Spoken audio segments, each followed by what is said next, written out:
السلام عليكم، يا رب تكونوا بخير. النهارده ان شاء الله نعمل مع بعض خلية النحل بطريقة حلوة جدا. كانت اخت حبيبة طلبت مني خلية النحل بالجبنة فعملتها لها النهارده، يا رب الوصفة تعجبها.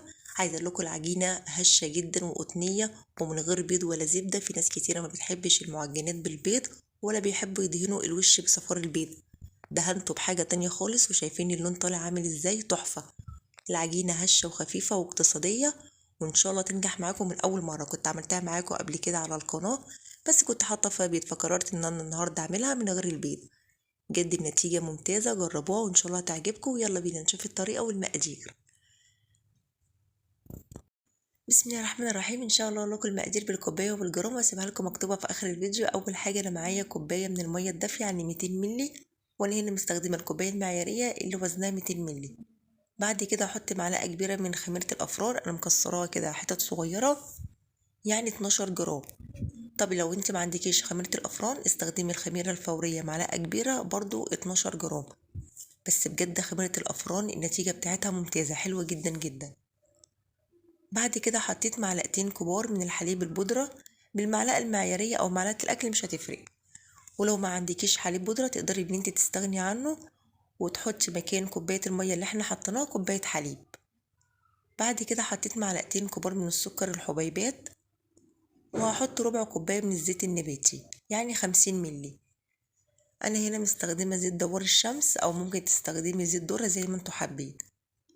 بقلبهم بقى كده كويس جدا لحد ما الاقي السكر معايا داب والخميرة دابت. لو انت مش واثقة في الخميرة بتاعتك تقدري ان انت تختبري الاول الخميرة مع المية مع السكر وتسيبهم كده على جنب لحد ما يخمروا. بس انا عشان واثقة في الخميرة فاشتغلت بقى على طول. بعد كده حطيت 3 كوبايات من الدقيق، ده دقيق متعدد الاستخدامات ولازم نكون داخلينه كويس جدا وعليه رشة ملح. وهبتدي ان انا اقلب بقى المكونات كده مع بعض. شايفين؟ ولا حاطين بيض ولا زبدة ولا اي حاجة، وبتطلع هشة وخفيفة وطعمها حلو جدا. عجينة سهلة وبسيطة واقتصادية. بلم بقى كده العجينة، بصوا هي العجينة كده بتلزق معايا فهتحتاج تاني دقيق، ممكن انت ما تحتاجيش، ده بيكون على حسب نوع الدقيق. هوريكم دلوقتي العجينة، بصوا هي طرية بس في نفس الوقت بتلزق، لا انا عايزاها طرية ومش بتلزق. بعد كده احط معلقه كبيره من الخل، دي بصراحه نسيت احطها في الاول، فانت حطيها مع المكونات السائله بتدي هشاشه وطراوه حلوه قوي للعجين عامله زي المحسن. ودلوقتي هزود معلقه كبيره مليانه بشكل هرمي كده من الدقيق وابتدي ان انا الم العجينه. طبعا زي ما اتفقنا مع بعض ده بيكون على حسب نوع الدقيق، يعني في دقيق بيشرب سوائل ودقيق ما بيشربش. بتزودي معلقه في معلقه لحد ما تلاقي العجينه كده لمت معاكي وبقت طريه لكن في نفس الوقت مش بتلزق. والعجينه معاكم لو ناشفه خليه النحله تطلع معاكم مش حلوه، فلازم العجينه تكون طريه وما فيهاش تلزيق. بصوا العجينه ما شاء الله بقت طريه معايا كده ومش بتلزق، بقت ممتازه. هي خدت معايا 3 كوبايات دي زائد معلقه كبيره، فانت ممكن تاخد معاكي 3 كوبايات بس او 3 كوبايات ومعلقه او 3 كوبايات ومعلقتين، ده على حسب نوع الدقيق. بعجنها بقى كويس جدا كده على الرخامه لمده 10 دقايق لحد ما الاقي العجينه كده بقت ناعمه معايا وحلوه. بكورها وبحطها في طبق وبغطيها بكيس تلاجة وعليه فوطة وبسيبها في مكان دافي كده على الرخامة لحد ما تخمر. الجو حر يا تخمر على طول، يعني ممكن نص ساعة ساعة الا ربع، ده على حسب الجو عندك. شايفين ما شاء الله بعد ما خمرت ضاعف حجمها وبخرج كده منها الهواء. بصوا العجينة عاملة ازاي ملبن. باخد بعد كده العجينة وابتدي ان انا اقسمها بالنص، وكل جزء بقسمه لأربعة على قد ما اقدر تكون القطع متساوية. بعد كده باخد كل قطعة وبقسمها ما بين 4 قطع صغيرين يعني بحجم الليمونة كده أو 5 على حسب التقطيع اللي انتم مقطعينها. ما شاء الله العجينة ممتازة جدا، ولو عندك ميزان تقدري اللي انتي توزنيها، يعني كل قطعة 17 جرام. بعد ما بقطع بقى كل الكمية لازم نغطيها بكيس تلاجة وعليها فوطة عشان بس ما يعملش معانا الوش قشرة.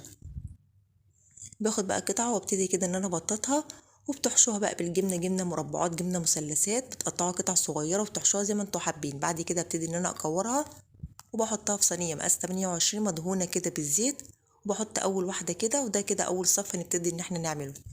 هعمل معاكم واحدة تاني.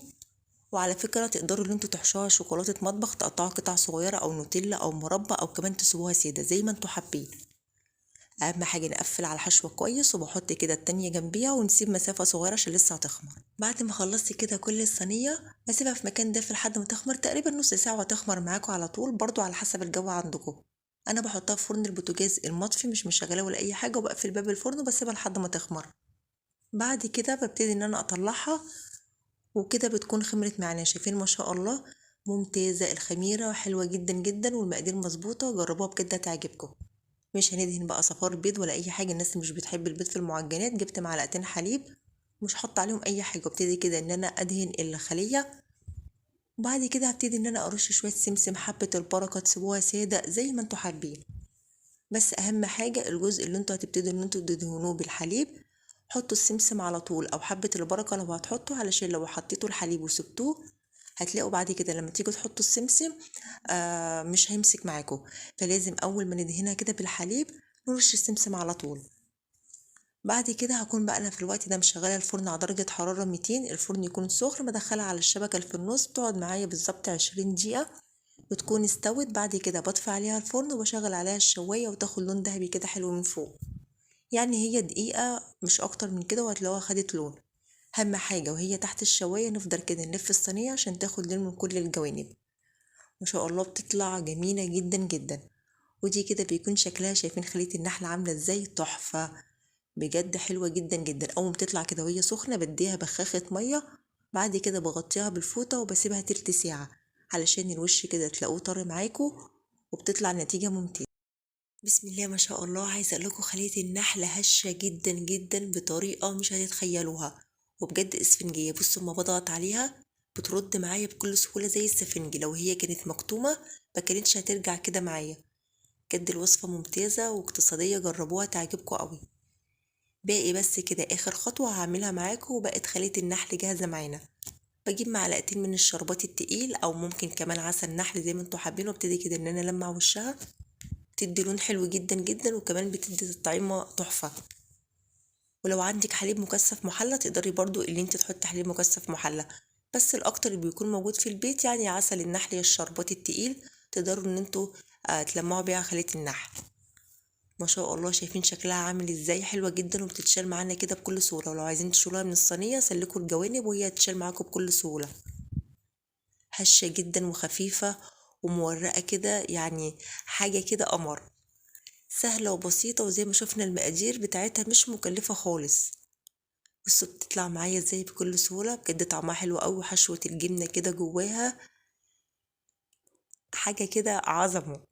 جربوها وانا متأكدة ان شاء الله ان هي هتعجبكم، ومقاديرها سهلة وبسيطة، وان شاء الله هتكون عندكم في البيت وهتقوموا تعملوها، وانا متأكدة ان النتيجة هتنجح معاكم من اول مرة. اتمنى يا رب يكون الفيديو عجبكم، ويا ريت لو بتشوفوا قناتي لاول مرة تشتركوا في القناة وتفعلوا الجرس على الكل علشان يوصل لكم مني اشعار بكل فيديو انا بنزله. وما تنسوش يا حبايب قلبي تعملوا لايك للفيديو عشان ده اللي بيرفع الفيديو. ويا رب يكون الفيديو عجبكم والوصفة، واشوفكم في فيديو جديد ان شاء الله. مع السلامة.